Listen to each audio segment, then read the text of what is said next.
Mingo Paint, superior durability, superior hiding, superior coverage, simply superior. Sasso insecticide spray and coil.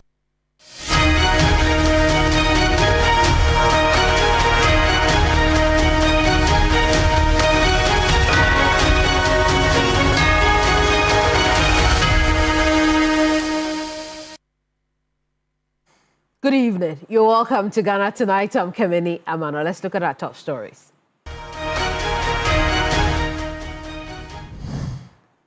Mourners left confused after Judge Very's injunction ruling in a matter of hours. Tonight, we're live at Heroes Park, where a section of the family of High Life musician Daddy Lumba are getting ready for his funeral rites tomorrow. Also to come, NPP presidential primary heats up.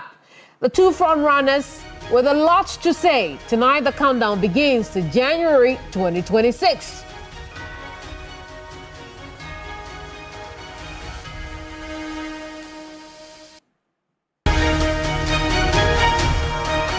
Plus, Ghana citizen Frederick Kumi famously called Abutrika to be extradited to the U.S., where he will be tried for multiple romance scams charges.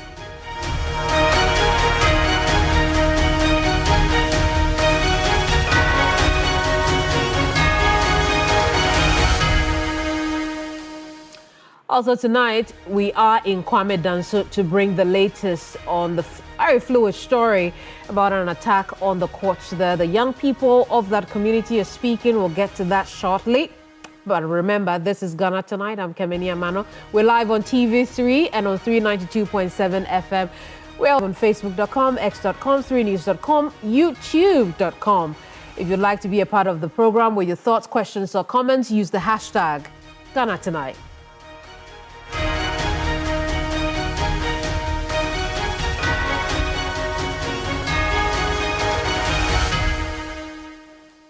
We'll kickstart our show tonight with some news summaries. Here's Ghana Brief.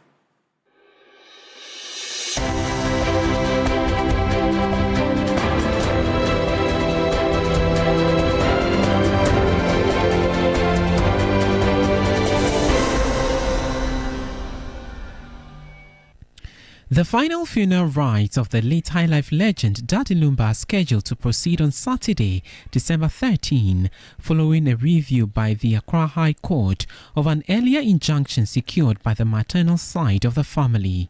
The court had initially halted the burial, ruling that the immediate family had been sidelined in the planning process. However, after the applications failed to deposit a security amount of 2 million Ghana cedis as ordered, the injunction was vacated, clearing the way for the funeral rites to take place.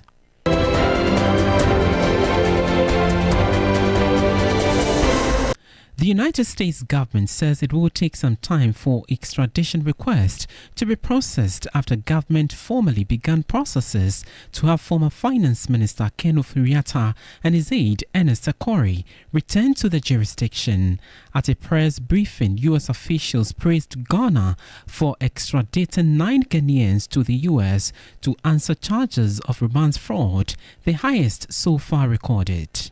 Well, actually, I just really wanted to go to the United States. And we have seen, President Trump's made it very clear that people have been abusing our migration system for many, many years, to the point where we have hundreds of thousands, if not millions of people in the United States illegally. And that's what this is about. It's about the president's priority and why we have focused on it around the world.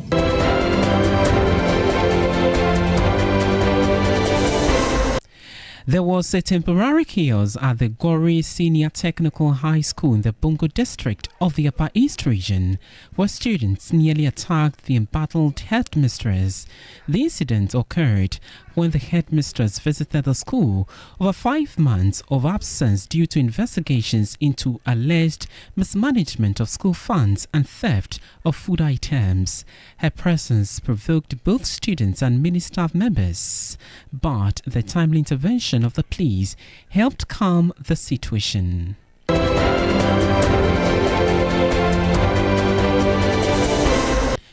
Chief Justice Paul Bafoboni has directed the temporary closure of the Kwame Danso District Court in the Bono East region. The directive follows Wednesday's violent mob attack that disrupted court proceedings and endangered judicial staff. The order, issued today, Friday, December 12, comes as investigations continue into the unrest that also targeted the Kwame Danso Police Headquarters.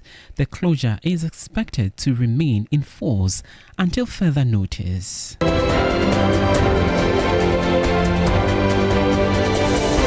The Ghana Revenue Authority (GRA) has ramped up its tax compliance and enforcement operations across the country, citing a disturbing pattern of non-compliance among taxpayers. Assistant Commissioner in charge of Accra Area Enforcement, Joseph Anan Ajekwe, issued a stark warning to non-compliant businesses, stating that attempts to conceal records would lead to preemptive tax assessments and could result in prohibitively high tax liabilities. They are doing selective issuance. The place belongs to a Chinese.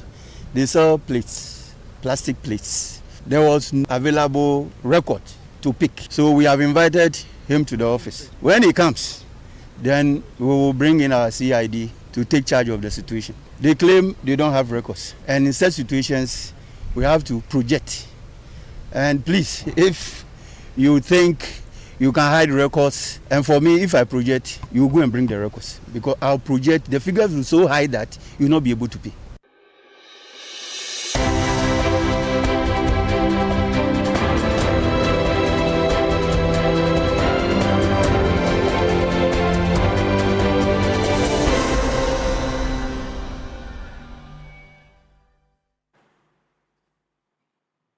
Oh, well, caught on camera. But let's get the show on. Just gone by is Ghana Brief there for you. Coming up. TikTok, the clock ticks steadily to Daddy Lumba's funeral scheduled for tomorrow, the 13th of December. Let's get into that right now.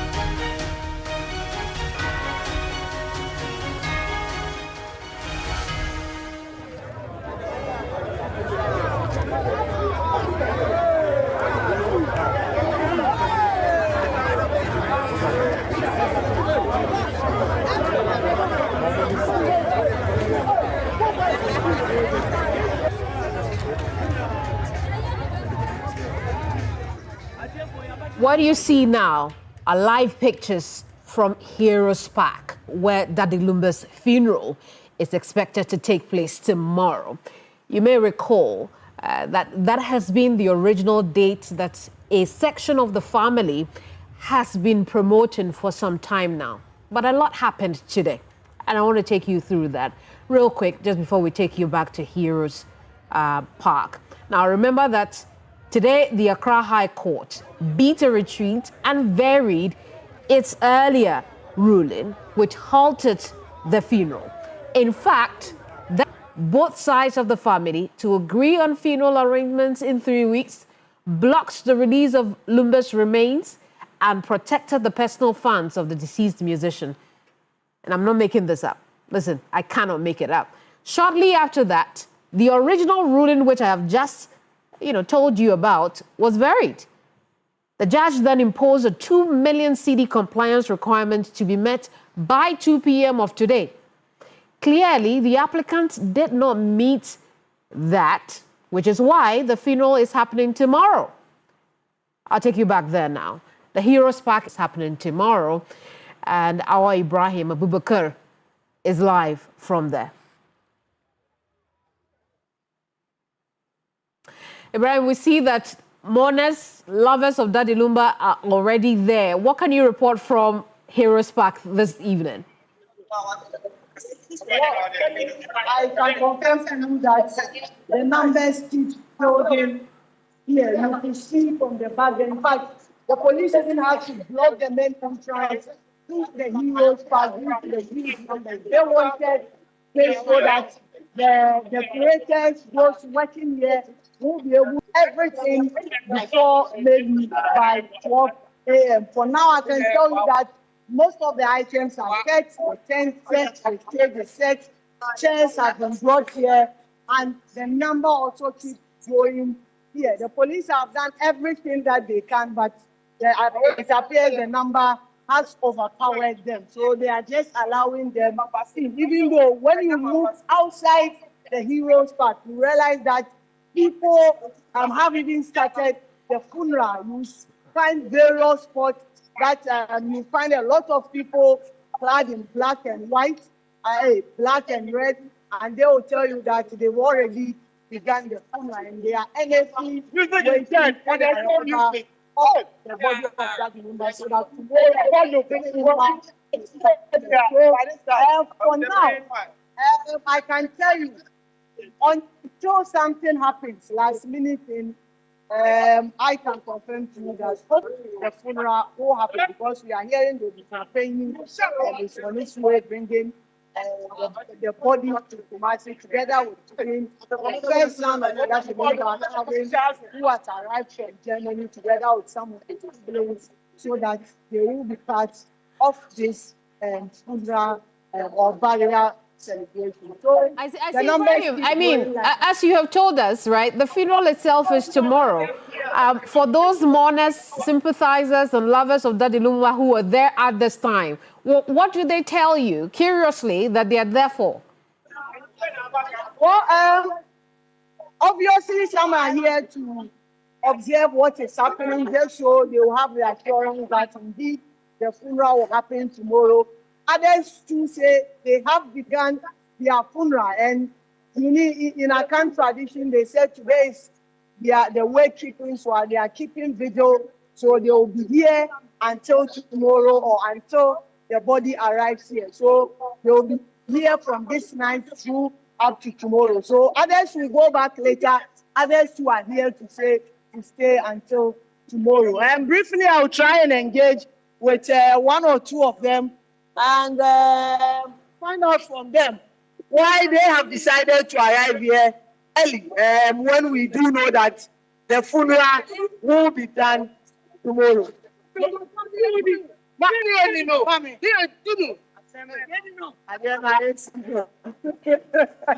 Ibrahim Abubakar there. Ibrahim joining us from Heroes Park, where some mourners have already thronged to the place, the venue for the final funeral rites of high life musician Daddy Lumumba. Ibrahim, we also know that earlier in the day you had spoken to some industry people. What did they say to you? Well, exactly. For them, they are just calling for unity among the family members. They said what is currently happening is an indictment on the image of the late Daddy Lumumba. And their hope is that the family will come together, be part of the celebration. Then after everything or after, then they can go ahead with their litigation. For now, they want them to come as a united team and be able to observe this funeral celebration. But of course, we do know that some will be coming here. Some too are bent on waiting for March 14 for another funeral to happen. And there was a woman I spoke to earlier in the day. She said tomorrow they will be here. Just after tomorrow's activity, they will also carry the body back to the mortuary to wait for 14 for March before they also go ahead with their funeral celebration. I see. Ibrahim, I'm going to come back to you so that you give us a sense of what the arrangement is like there ahead of tomorrow, if we know at all. But let's go back, just a few hours ago when you spoke to these industry people. Let's take a listen. What I'm praying among them so that the legend can rest, because looking at what is happening behind the scenes, I think it's not very there should be understanding. The family should come together and protect the image of Daddy Lumba so that it will save his image in the industry. Otherwise, they are soiling the man's image in total disrepute.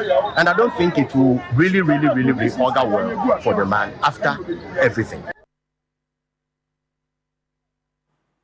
Well, just come by is Evans Kumi Wadewo, who is acting director, Creative Arts Agency. Before then was DJ Kwejo Edu, who is a disc jockey in the Ashanti region. Let's get back to Heroes Park now, where there is a lot of action, even though the funeral itself will start tomorrow. Ibrahim Abubakar is our man on the ground. Ibrahim, now talk to us. What are the kinds of arrangements you're seeing now? Well, for now, they are just arranging the church, the days, and also the tent. And also, they are preparing where that Lumba will be raised in state. We are told that the information is that the casket will not be open for public to see, but the casket will be brought here. So, as soon as they are done with traditions or culture, they will move straight to Nsita, that's the hometown of the burial ceremony before they come back to Kumasi for the funeral. Very well, Ibrahim, we'll leave it here. Thank you so much for the reporting. Ibrahim Abubakar, always doing a fantastic job. He joined us from Heroes Park, where the preparations are on the funeral rites of high life legend Charles Kwejo Fosu, popularly known as Daddy Lumba. Now, this follows a court ruling earlier today, and in a matter of hours, that court ruling was varied, and now the family has the green light to proceed with the final funeral rites tomorrow. Now, this is also a very fluid story. We'll keep an eye on it and continue to give you updates here on TV3. It's still Ghana Tonight live on TV3 and on 392.7 FM coming up now.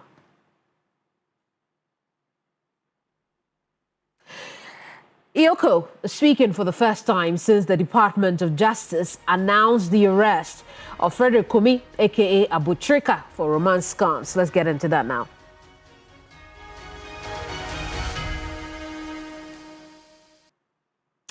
Now, Ghana's Economic and Organized Crime Office says the operation to arrest Abutrika took several months of painstaking investigations.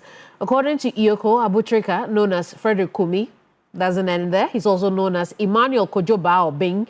It's part of a criminal network that has been defrauding elderly U.S. citizens since 2023. Now, they released a statement in the last hours of the evening, and I want to share parts of those statements with you, even as you look at that video of the said gentleman with a lot of cash in view, But what has EOCO been saying today about Abutrika? Now, they say that EOCO and the multi-agency task force have carried out an operation which has led to the arrest of one of Ghana's notorious scammers, Frederick Kumi, a.k.a. Emmanuel Kojo Baobing, popularly known as Abutrika, on Thursday, 11 December 2025. If you're getting your date wrong, that was only yesterday. The EOCO team, in an international investigation with the Federal Bureau of Investigations, the FBI, NACOC, International Criminal Police Organization, Interpol, the NIB, together with Cybersecurity Authority and the Office of the Attorney General, undertook this operation. So now you can understand why it was a multi-agency operation which lasted several months. The operation to arrest Abutrika, EOCO continues in that statement, follows several months of intelligence and investigations. Abutrika was part of a criminal network that targeted elderly victims in romance scams across the United States since 2023. The criminal network used artificial intelligence software to assume false identities and form close relationships with victims. Now, these victims were often elderly and engaged with the perpetrators. The network gained victims' trust to obtain money and valuables, often targeting individuals through social media and online dating platforms under false pretenses. Abutrika will subsequently be extradited to the United States of America to face criminal charges of conspiracy to commit wire fraud, money laundering, conspiracy, and a forfeiture of specification and faces up to 20 years in prison.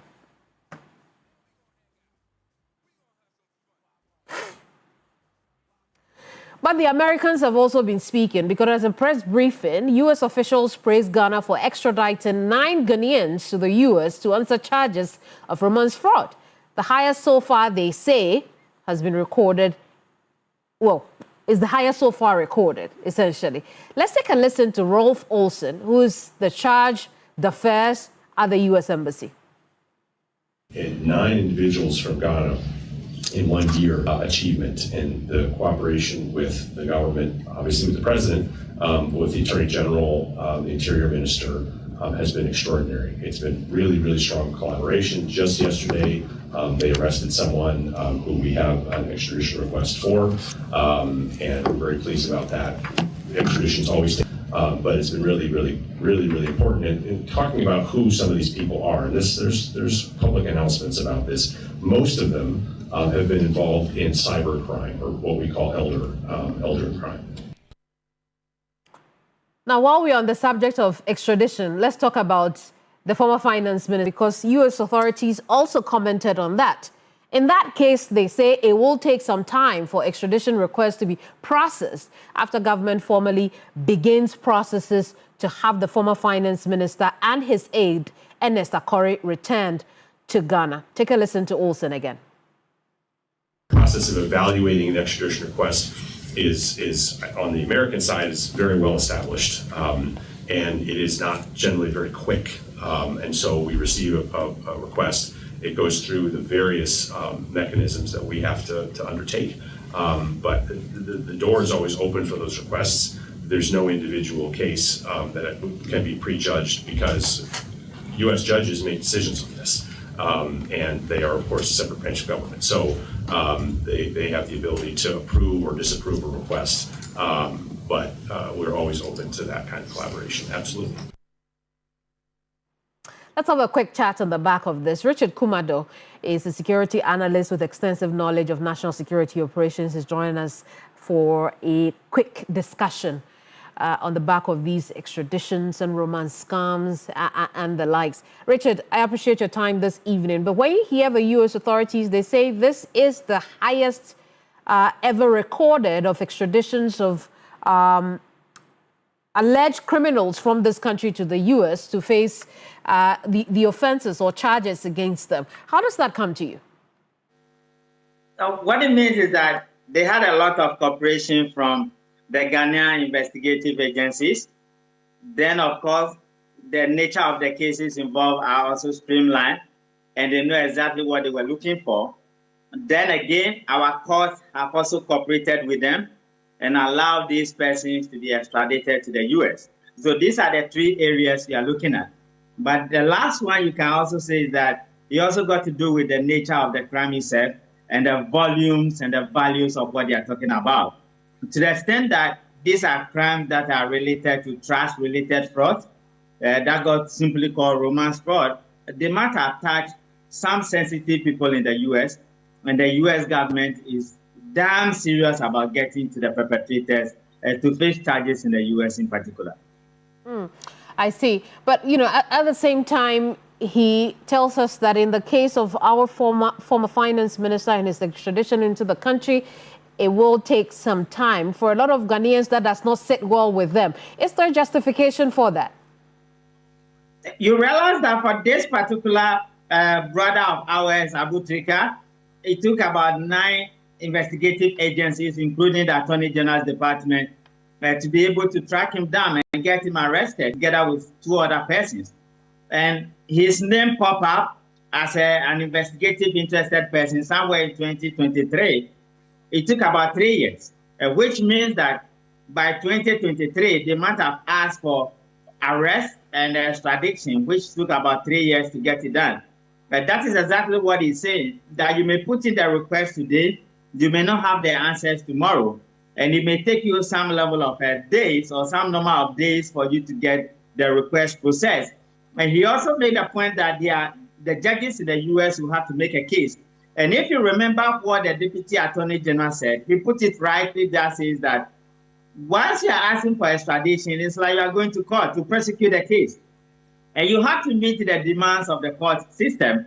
And you have to make a case that your case is so convincing that the judges of the U.S. Will have to make a pronouncement. So that is exactly what the man from the embassy is talking about. If we want not just Ken Ofori-Atta, but any of our citizens that has come under crime investigations and they have questions to answer, it is proper we do it properly. It is proper we put in the request early. And it is proper we follow the standard protocol. That is the only way we are going to get them back here to answer many of the charges we want them to.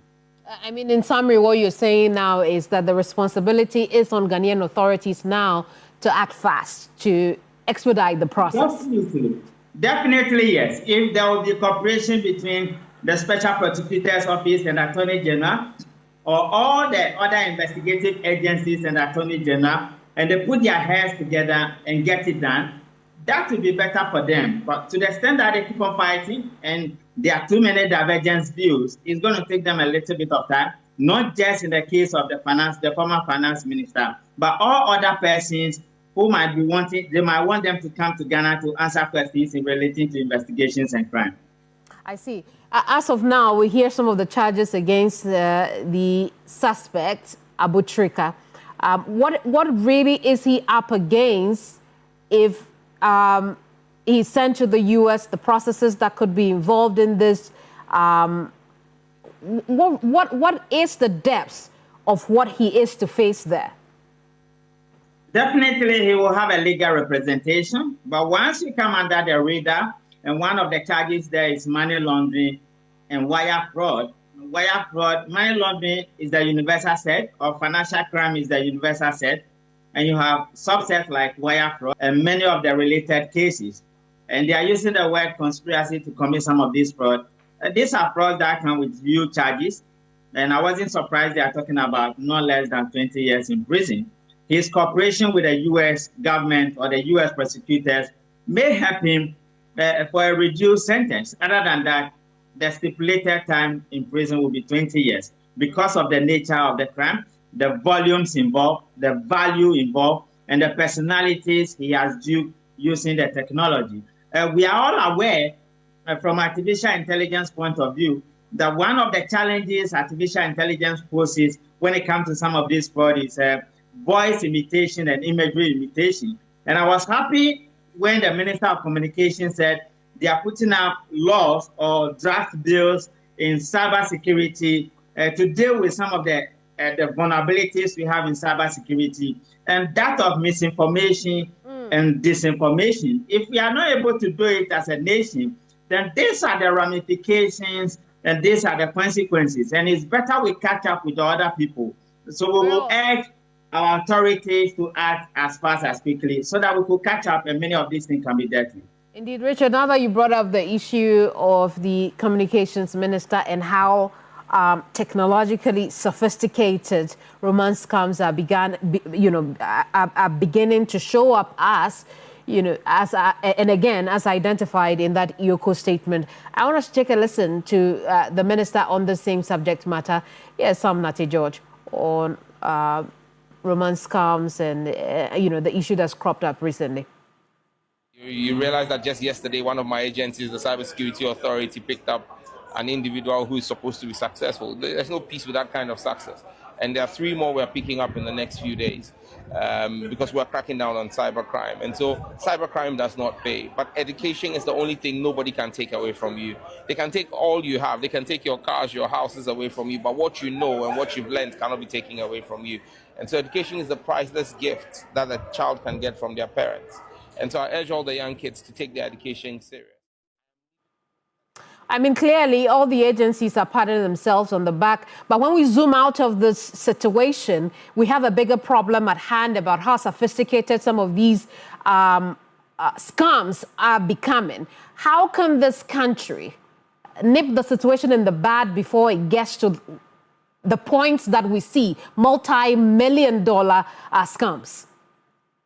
Number one, you need structured policies, and you need the laws to work. Then number 3, you will need capacity building. Number 4, you will need the interagency cooperation, just like they have demonstrated. And number 5, you will need a cooperation from the Attorney General's department. Once they can do this and they have the right tools and equipment in place, they will be able to crack it. What you will need fundamentally are the statutory laws and regulations that govern some of these things. Because the world is running very fast, things are happening very fast, and you cannot afford not to catch up. So any laxity or ineptitude in that regard is going to create problems. I want to congratulate Sam George, the Minister of Communication, and my brother, Divine Agbeti at the National Cybersecurity Authority, and all the agencies, Romonacha, Chaskipo, the DBNI, of the BNI, and Yoko, and all the guys involved in this particular operation, because as of January, I was aware they were after just about 29 people. And from what I hear, Sam George said that there are 3 more to be picked up. Others might have run away, and others might be coming in. Let's sound the warning that get education, get connected, and stop some of these things, because the law may catch up with you one day. Richard, thank you so much for your time tonight. I appreciate your insights on the subject matter. Richard Kumado is a security analyst with extensive knowledge of national security operations. Now, this story around Romance Camps, Abu Trika, again, another fluid story. We'll keep an eye on and bring you updates as they emerge. In the meantime, let's take you to Kwame Danso, where the youth are on their knees begging for mercy. I'll explain right now.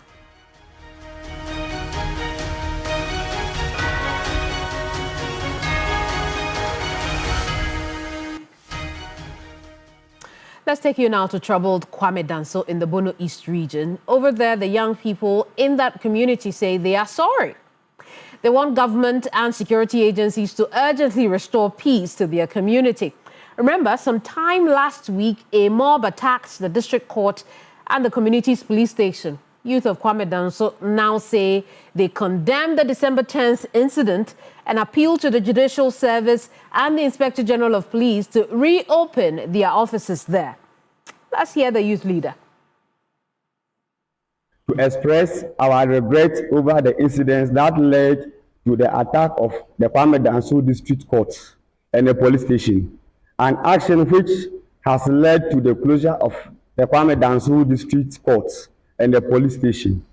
We condemn the action of the perpetrators in low uncertainty terms and express our desire to cooperate and support the Inspector General of Police to conduct their investigation and bring the real perpetrators to book. The Judicial Service of Ghana, the Honorable Presiding Judge, the Judicial Association of Ghana, the Ghana Police Service and the IGP, the District Security Committee, that is DISEC, the chiefs, Nananom, and the general public, and for that matter, the nation as a whole.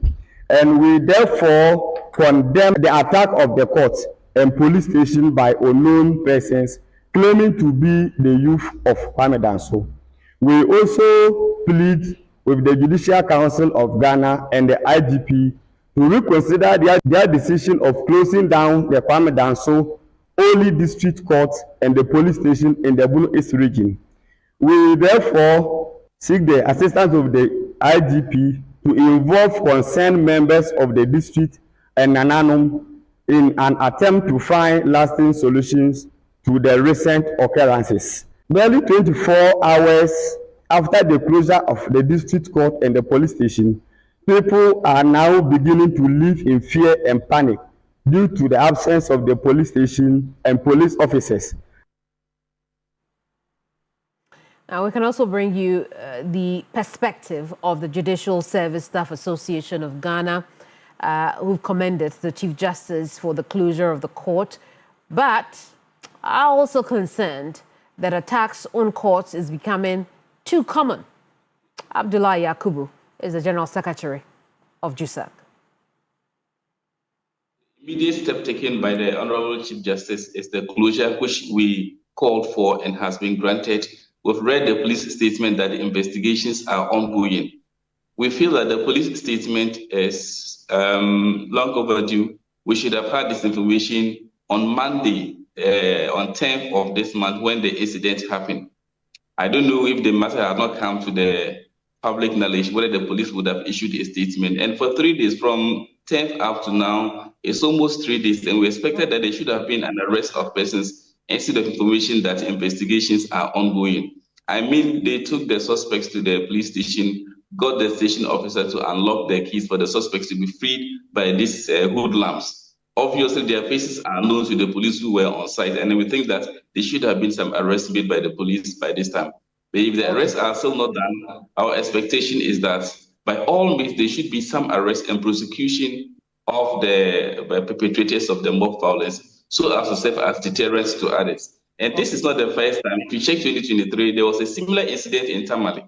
We called for enhanced security measures in the court. Of course, the district court in Tamale has now been renovated with perhaps some kind of enhanced security. But there appear not to be some kind of following through the prosecution to deal with the perpetrators. And this time around, the mob that attacked the court, we have been told, had earlier attacked the police station not less than 3 times. And if no action is taken against them, we are afraid that when the court is reopened and the police station is also reopened, they are likely to come back and attack them because there had not been any consequences for their prior violent and unlawful conducts. Another fast-changing story, updates of which will bring you in subsequent broadcasts. You're live here on Ghana Tonight. It's live on TV3 and on 392.7 FM. I'm Kemini and I'll take our very first break, only break. But when we come back, the NPP presidential primary race tightens as the 2 front runners speak, and who might be the best choice? You want to stay on for that? Ghana Tonight returns shortly.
It's Ghana Tonight here on TV3 and on 392.7 FM. I'm Kemeni Amano.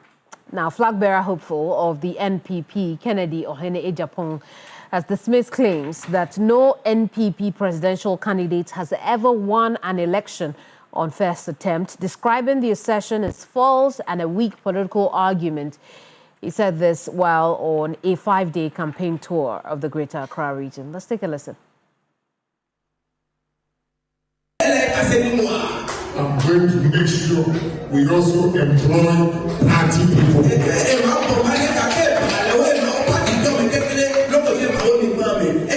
Advice I want to give you. People are going around making propagandas that, oh, there is nobody in this country who has won president the first time. It's not true. Our own party, Professor Wizia, he won the first time. Again, Dr. Hila Lima, he won the first time. Rollins, he won the first time. Mahama, he won the first time. So what are they saying? If you have failed and disappointed NPP people, just admit it, beg them to give you a chance. And don't come and justify your performance, abysmal performance, with an excuse that Kufuor won 2 times and Kufuor won 3 times, so you should give me an opportunity. By his own logic, if he says Kufuor 2, and Kufuor 3, it makes him 4. Never honorable the death years. Never honorable the death 10 years. Abamlobo, I don't have the one no, but this is Sikake, ne a win.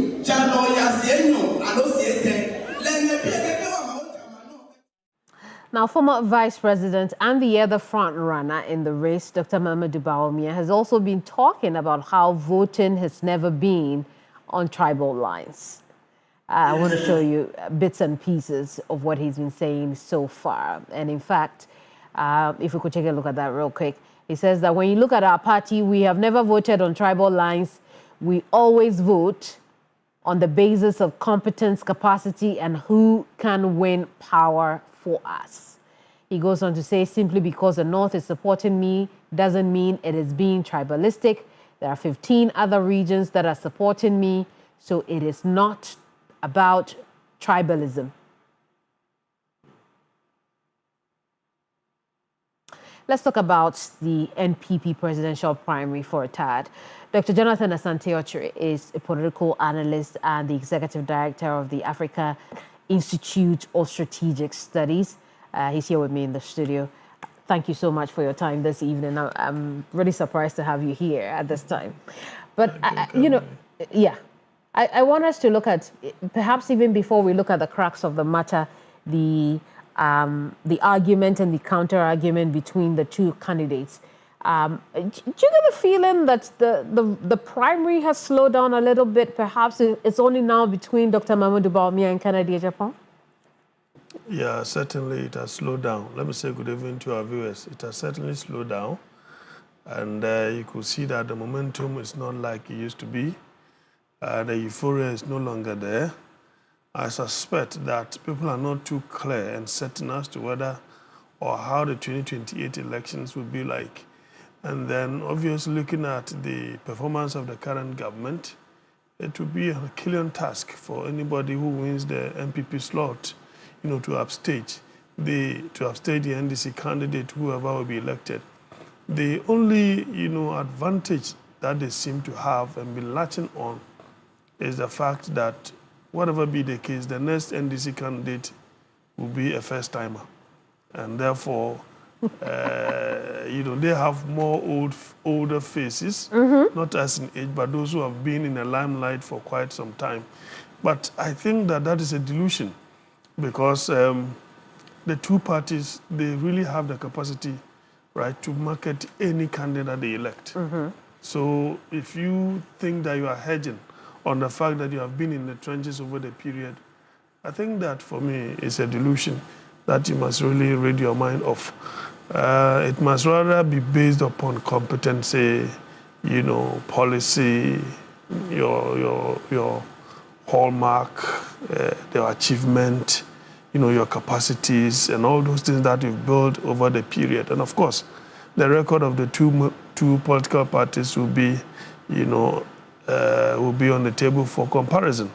And so it is not surprising that the euphoria has died down. It also boils down to resources. And if it is a delegate system, it is quite costly. Internal elections could even be more costlier than that of the external. With the external, you may get resources here and there to support. Right. Yes, you think that's what could have slowed the momentum? But let's look at the arguments that both candidates are putting out there just before we look at them head to head, right? We hear Kennedy Agyapong talk about you have failed the people, obviously referring to his closest contender, Dr. Mahmoud Bawumia. That should be the focus and not appeal to the emotions of the voter that no candidate has gone once and become a presidential president or a presidential candidate, for which reason he should be given multiple chances to be able to fight for the NPP as far as the presidential race is concerned. But you also hear the argument from the former vice president as well. It's not about tribe. It's not about, the region where I'm from, but it's about the general support that I get all over the country. What readings are you making into these two positions? I think one is whipping up the emotional sentiments of the delegate. The other one is also harping on the realistic or the realism of the day. Which one? Which is which? Yes, I think that Dr. Bawumia is whipping up the emotional sentiment of the people and wanting to get some kind of sympathy vote. Of course, if traditionally in the Fourth Republic, your senior colleagues have not had the opportunity of being first-timers and winning, obviously you want to use that as part of your, strengthening or the position that you want to canvass for everybody else to buy into your position. And of course, you don't expect Mr. Kennedy Agyapong to also lie low, thinking that it's not going to punch you in the belly. Because obviously, if you look at the 2024 elections, Dr. Bawumia was widely exposed, in terms of so many weaknesses that he exhibited. And even for example, his meet the press that he had to do in place of the presidential debate that became a fiasco. I mean, he was fidgeting everywhere. I mean, sometimes some of his responses and all these things, contributed in the landslide victory of the NDC. Because if you looked at the experience and then the conduct, the composure of Mr. Mahama before 2024 elections, you get the impression that the man had, come through the mill. He was much more composed, more experienced, benefit of hindsight. All of these, Dr. Bawumia never had that. So it's like, well, you had opportunity because President Akufo-Addo put you there, marshaled all resources, you got the backing of the establishment and so on and so forth.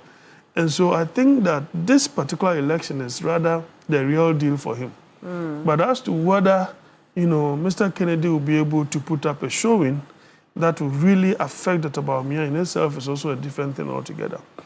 Mr. Kennedy, I've always said that he's always had that strong message than Dr. Bawumia.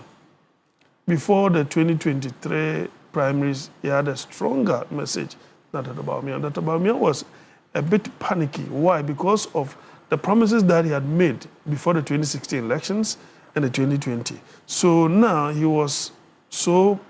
didn't know what else to say because everything that you say, there was a counter tip of yours that people will play and tell you that whatever you are saying today is a lie because he said ABC and you could not actualize that. So he became entrapped. But as to whether he'll be able to disentangle himself, from the clutches of the former president, that also, I see. So if he were to be on the ticket of the NPP for 2028, you think that these issues will come back and bite him? Definitely. You see, I've said that it is not only about the candidate that the NPP will bring. It is equally more about the performance of the NDC. in government. And then that is President Mahama and the Vice President and the ministers combined.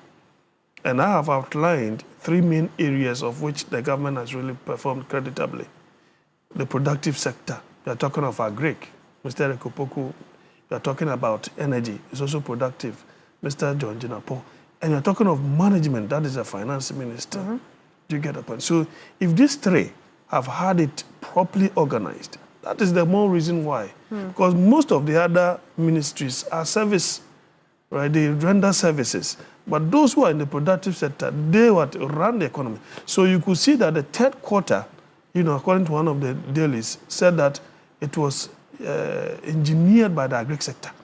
It's a 3rd quarter, growth, I think 8 point something, was rather, motivated and engineered by the agri sector. So if you get these indicators right, then the only thing you have to do is the transition. Transition has always been a difficult thing.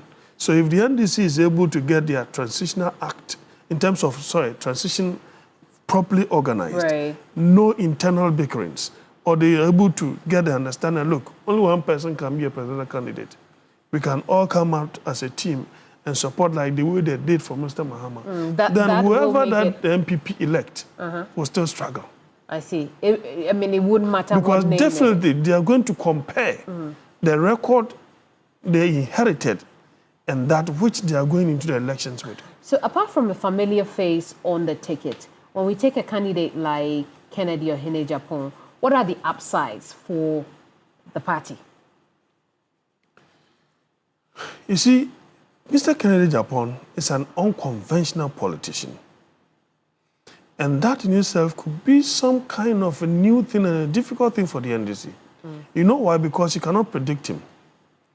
The only flaw is the fact that it is still the same unpredictability that is the main problem, the main reason why probably the delegate may want to vote for Dr. Bawumia. But in terms of energizing the grassroots, bringing everybody on board, the charisma that he has, Dr. Bawumia doesn't have that. He doesn't have that. He's a mild-mannered person, right? Dr. Bawumia has a nice way of giving you punchlines, right? Punching you in the belly. He's also fond of sometimes, using some insulting words in a very subtle manner, making you look a bit unintelligent. You see, like some years back, telling the NDC they don't read. That is an insult. You don't have to use, such words. But at the end of the day, you also churn out figures that were challenged. And that means that you are equally deficient. Just one last one before we wrap up our conversation, right? Because I do want to look at the other 3 candidates, Brian Echampong, Dr. Yahweh Duchum, and then Kwabena Japon, right?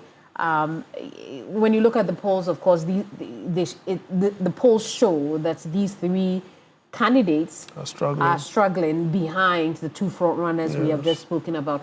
What really is it with them that they can't pull beyond the numbers they are already polling? Sometimes delegates are a bit traditional.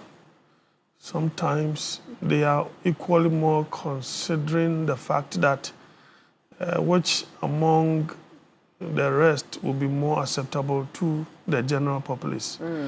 So they consider that. I think they may find themselves in some kind of dilemma.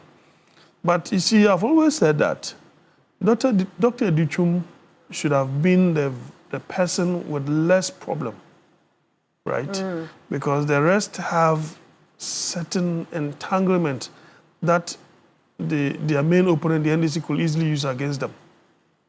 Do you get the point? But we have the Brian issues. Remember that we have Kennedy Japon issues. Dr. Bawumia, as for his records, they have so many blemishes. Did you remember that in the dying members of the administration, people took issue with how he had run the education sector? But he was the same person who did that projection of the education sector, especially projecting this STEM education.